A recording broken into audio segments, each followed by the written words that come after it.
How did your school and college further your interest. શું કહે છે કે હાઉ ડીડ એટલે કે કઈ રીતે, યોર સ્કૂલ એટલે કે તમારી શાળા, એન્ડ કોલેજ એટલે કે તમારી શાળા અને કોલેજે તમારા રસને કઈ રીતે આગળ વધાર્યો. તો આન્સર આપે છે both my school and college એટલે કે મારી સ્કૂલ અને કોલેજ બંને હેડ પ્લેન્ટી ઓફ ગ્રીન કવર, કે મારી સ્કૂલ અને કોલેજ બંનેમાં ખૂબ જ લીલોતરી હતી. પ્લેન્ટી ઓફ ગ્રીન કવર એટલે લીલોતરી. And both were home to several other life forms. શું કહે છે, બોથ વર એટલે કે બંને જગ્યાએ, home to several other life form એટલે કે બીજા અસંખ્ય જીવોનું એ ઘર પણ હતું.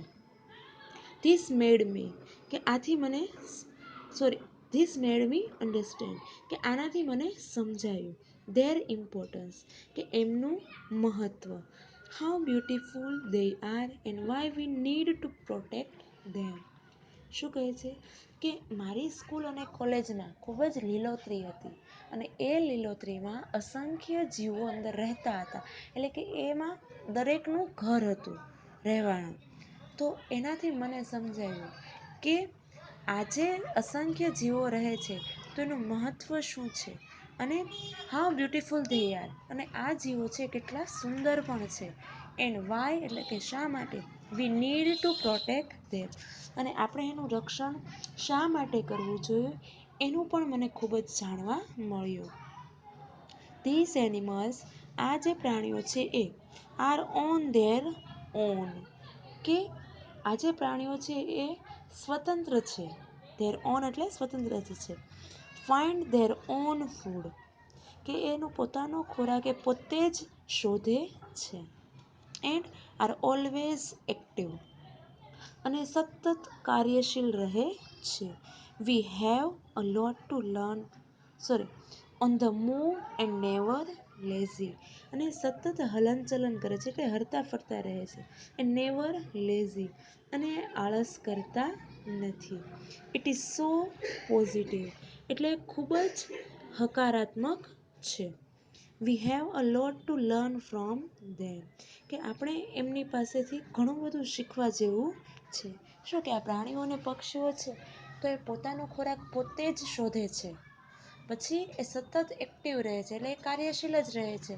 એ નવરા આળસ કરીને સૂઈ રહે બેસી રહે એવું બહુ ઓછું કરે, એ સતત એક્ટિવ જ હોય છે. બરાબર. Did you feel any hesitation in ક્વિટિંગ a well-paying job and venturing into this full-time. શું પૂછે છે કે ડીડ યુ ફીલ એટલે કે તમને એવું કંઈ થયું, એની હેઝિટેશન એટલે કે તમને એવો ખચકાટનો કંઈ અનુભવ થયો. એના ક્વિટિંગ એટલે કે છોડવાથી. અ વેલ પેઇંગ જોબ કે એક સારા પગારવાળી નોકરી છોડીને આ કામમાં તમે હાથ ધર્યો તો એ વિશે તમને કંઈ ખચકાટનો અનુભવ થયો હતો કે નોકરી છોડવામાં કંઈક ખચકાટ આવ્યો હતો એવું પૂછે છે. What were the options you weighed before you arrived at your decision. શું કહે છે કે તમે આ નિર્ણય પર પહોંચ્યા એ પહેલાં તમે કયા કયા વિકલ્પો વિશે વિચાર્યું હતું. હવે અરુણ આન્સર આપે છે. It is always good to decide in favour of what you really love to do. શું કહે છે, ઇટ ઇઝ ઓલવેઝ એટલે કે હંમેશા, ગુડ ટુ ડિસાઇડ કે એ નક્કી કરવું એ સારું રહે છે. કયું, in favour of what you really love to do કે તમને જે કામ કરવાનું ખરેખર ગમતું હોય અને એ પક્ષમાં જો તમે નિર્ણય લ્યો છો તો એ હંમેશા હિતાવહ હોય છે. એટલે એ નિર્ણય સારો જ હોય છે, એમાં તમને કંઈ નુકસાન થતું નથી. જો એ કામ તમને કરવું ગમે છે તો તમે એ નિર્ણય લ્યો છો તો એમાં તમને ક્યારેય નુકસાન થશે નહીં. I quit my job at Google કે મેં મારી ગૂગલની નોકરી છોડી. પરંતુ I still keep in touch with my friends there. એટલે પરંતુ, આઈ સ્ટીલ એટલે કે હું હજુ પણ, કીપ ઇન ટચ ક્યાંના સંપર્કમાં રહું છું વિથ માય ફ્રેન્ડ્સ ધેર, એટલે કે હું આજે પણ ત્યાંના જે મારા મિત્રો છે એની સાથે સંપર્કમાં છું. સો ઓનલી કે તેથી my duties at Google have come to an end, કે તેથી ગૂગલમાં મારી ફરજ છે એ પૂરી થઈ ગઈ છે. નોટ માય ઇમોશનલ બોન્ડ, પણ મારો ભાવનાત્મક જે સંબંધો છે એ હજી પૂરા થયા નથી. એટલે કહે છે કે હું ત્યાં જોબ કરતો અને ત્યાંના મારા જે કલીગ્સ ફ્રેન્ડ હતા તો એની સાથે હું આજે પણ ટચમાં છું, કે એટલે મારી જે નોકરીની જે જવાબદારી હતી એ પૂરી થઈ ગઈ, પણ મારા જે સંબંધો છે, મારા રિલેશન છે એ હજી મેં પૂરા કર્યા નથી. એટલે કે હું ફ્રેન્ડ સાથે તો હજી ટચમાં જ છું. આઈ understood that I had to leave the job at that minute in 2010. શું કહે છે? I understood, એટલે કે મને સમજાયું. That I had to leave the job at that minute in 2010. કે 2010ની એ ક્ષણે જ મને સમજાયું કે મારે નોકરી છોડવી જ છે. Or else, નહીં તો I would never be daring enough to do so. શું કહે છે? I would never એટલે હું ક્યારેય નહીં કરી શકું. Be daring એટલે કે હિંમત. Enough to do so, કે નહીં તો હું આ કરવાની હું હિંમત ક્યારેય કરી શકીશ નહીં. I could not sit back and enjoy life when environmental damage was happening on such a large scale. શું કહે છે? I could not sit back એટલે કે હું ક્યારેય આરામથી બેસીને એન્જોય લાઈફ એટલે અને મેં જીવનનું ક્યારેય આનંદ માણ્યો નથી, કારણ કે અને આનંદ હું માણી પણ નહીં શકું. હવે હું એક એન્વાયરમેન્ટલિસ્ટ બની જાઉં પછી. On such a large when environmental damage was happening, કે જ્યારે આ પર્યાવરણ આટલું બધું પ્રદૂષિત થઈ ગયું છે અને આટલા પ્રમાણમાં નુકસાન થાય છે, તો હવે હું આરામથી બેસીને મારું જીવન માણી ન શકું.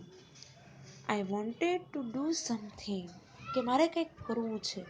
And that something needed my full attention, અને એ કંઈક કરવું જે એ મારા મગજમાં હતું એણે મારું પૂરું ધ્યાન ખેંચી લીધું હતું. So I left Google for EFI, કે મેં EFI માટે ગૂગલ છોડી દીધું હતું. What kind of garbage do people throw into water bodies? શું કહે છે? વોટ કાઇન્ડ ઓફ એટલે કે કયા પ્રકારનું, ગાર્બેજ એટલે કે કચરો, ડુ પીપલ એટલે કે લોકો, થ્રો એટલે ફેંકે છે, ઇન્ટુ વોટર બોડીઝ કે જળાશયોમાં લોકો કયા પ્રકારનો કચરો ફેંકે છે. How do you deal with the removal of this garbage once you clean the water body? શું કહે છે? કે હાઉ ડુ યુ ડીલ, કે તમે શું કરો છો, with the removal of this garbage એટલે કે બહાર નીકળાયેલો જે કચરો છે એની સાથે તમે શું કરો છો. Vans you clean the water body, કે તમે જળાશય સાફ કરો અને એમાંથી જે કચરો કાઢો છો તો એ કચરાનું તમે શું કરો છો, એવું એ પૂછે છે. Everything from a diaper to worn out slippers. શું કહે છે? એવરીથિંગ એટલે કે બધું જ, ફ્રોમ અ ડાયપર એટલે કે બાળોતિયાથી માંડીને, વોર્ન આઉટ સ્લીપર એટલે કે જૂના ચપ્પલ સુધી બધું જ આપણા તળાવમાં મળે છે. વી ફાઇન્ડ એટલે કે અમને મળે છે. એવરીથિંગ એટલે કે બધું જ, ઇન અવર લેક્સ, કે આપણા તળાવમાં ડાયપરથી માંડી અને તૂટેલા ચપ્પલ સુધી બધી જ વસ્તુઓ મળે છે. This is so disturbing because it is water and water is the basis of life. શું કહે છે? ધીસ ઇઝ સો ડિસ્ટર્બિંગ, કે આ ખૂબ જ ચિંતાજનક છે. બિકોઝ કારણ કે ઇટ ઇઝ વોટર એટલે કે આ પાણી છે, and water is the basis of life, અને પાણી જ એ જ આપણું જીવન છે. How can we not care of this water bodies, એટલે હાઉ એટલે કે શું કામ અથવા તો કેમ, વી નોટ કેર એટલે કે કાળજી નથી લેતા, ઓફ ધીસ વોટર બોડી કે આપણે આ જળાશયોની કાળજી કેમ ન લઈએ, કારણ કે આ પાણી છે એ જ આપણું જીવન છે, તો આપણે એની કાળજી તો લેવી જ જોઈએ. We use this garbage for landfill with no or minimal exposure to the outside environment. શું કહે છે? વી યુઝ એટલે અમે ઉપયોગ કરીએ છીએ. ધીસ ગાર્બેજ એટલે કે જે કચરો અમે નીકાળીએ છીએ એનો શું ઉપયોગ કરીએ છીએ? ફોર લેન્ડફિલ એટલે કે જે જમીનો છે એને અંદર અમે દાટીએ છીએ. With no or minimal exposure to the outside environment એટલે કે શક્ય એટલું નહિવત અથવા તો ઓછામાં ઓછા બહારના પર્યાવરણને નુકસાન થાય એ રીતે અમે આ કચરાને જમીનમાં દાટી દઈએ છીએ. We ensure that the lake area and water holding are free of garbage so that birds, frogs, snakes can live in peace. શું કહે છે?